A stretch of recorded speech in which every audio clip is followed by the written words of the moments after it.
But yeah, thank you so much for being a part of the community. And I really enjoy your participating a lot in the chats and in the forum. It's really cool to see. I think it's you, Ruth, that actually generates that sort of enthusiasm in me from that point of view. So it's reciprocating. It's trying to reciprocate back the good vibe that you put out as well. It's great, and I think it's the same with a bunch of the other pianists who are doing the same thing, and we're just sort of like feeding off each other's energy, and it's really cool. What made you want to decide to learn the piano? At the risk of actually being a little feeding back a little bit more to you, it was after I saw your workshop on improv. On Musical You. Yep. Yeah. I'd come across it. I started off first with looking. It's taken me a couple of years of retirement, 2 or 3 years of retirement, to get into what do I want to do with the time that I've got now, because it's retirement time. So I've tried a few different things, and I've got I've got more hobbies than I can fit into the week, etc. And then it focuses down. Well, I really want to focus on music, just for my own enjoyment and just for the interest in it, keeping it alive, as opposed to going off hiking and fishing and those sort of other things which I do. And I got a keyboard. I got a keyboard with the idea of thinking, because I'm learning how to use Logic Pro and just want to learn how to do a few recordings, and with the idea of just making some music recordings, covers, to act as a backdrop for basically when I go out there. Maybe I've got this idea about going out to, I don't know, retirement communities or whatever, and saying, look, I'll come and do an afternoon gig for you, as long as you donate to the charity that I'm interested in it, and namely Starlight Foundation, seriously ill children in hospital. And it's all about busking for charity. That's the drive for me. I like playing the music, but it's like I kept saying to myself, well, okay, it's all right sitting in your room doing this, but what am I going to do with it? So that's when I got the keyboard, and then I thought, okay, just using it as a synth. And then it went, oh, okay, maybe I could. And then you get this little program, and I thought, okay.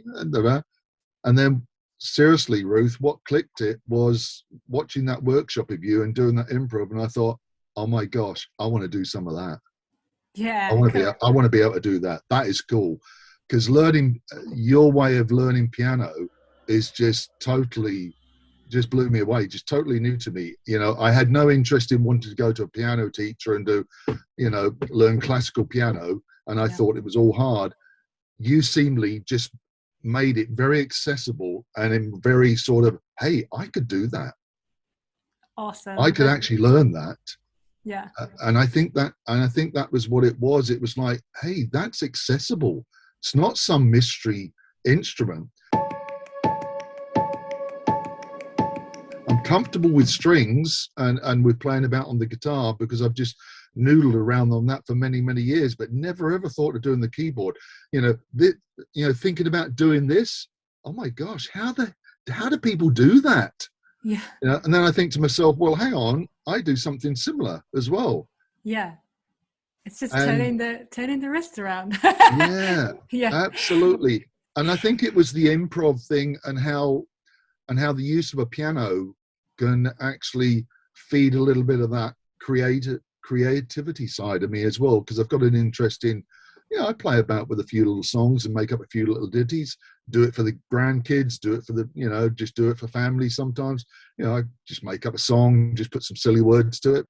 But then it just went a little bit more. So that was really the start of it. And then it just went from there. And then I looked at Creative, Piano Picnic, looked at it and thought, hey,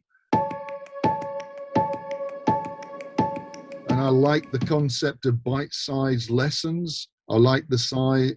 I like the concept of, you know, moving through it, taking your own time, and yeah. Then when I started it, it was also much more than learning piano to me. It was also filling in some of those gaps on music theory that I'd never taken the trouble to do. So it was much more than that.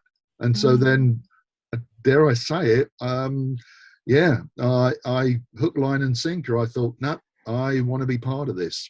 It's so awesome, and I love what you said about having the incentive to play, but that isn't about how perfect you can play something, or look at me and how great I am. It's not like you don't have to think about having that necessarily confidence, because you've put a goal outside of yourself, which is that, you know, like that you're busking for charity, which is so cool. And I'm probably going to steal that, because I've been thinking about something similar. So I really like that idea. Yeah. Did you sort of like know you would be good at it, or did you think, were there doubts where you're like, oh, I don't know if I'm going to do this, or how was your like? No, absolute fearful.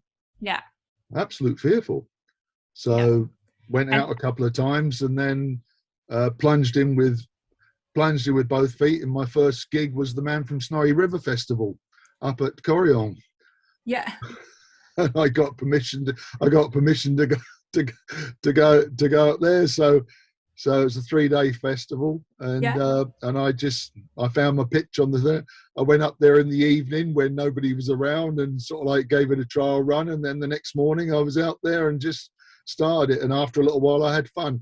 It was still, with being in lockdown, I would still be very nervous going out now in my first time and all that. But after a little while, you just get there.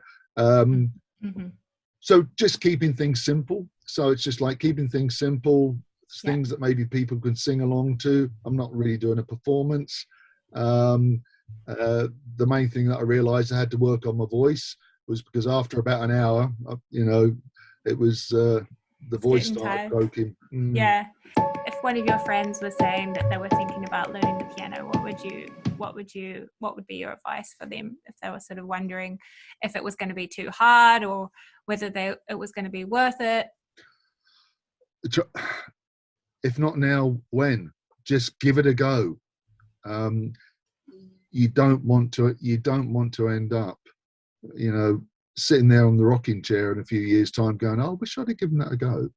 I wish I'd have tried it.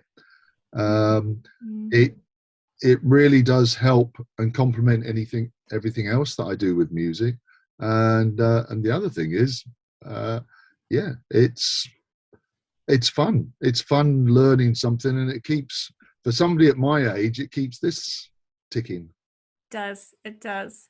Yeah, and that's like actually they have done studies on this as well, to study the effect of playing any instrument, but also particularly the piano is actually good for stuff like motor function. It can help with people who have like reduced mobility in their hands and wrists. It's good for your mental health. It's good for memory. It's good for so many things.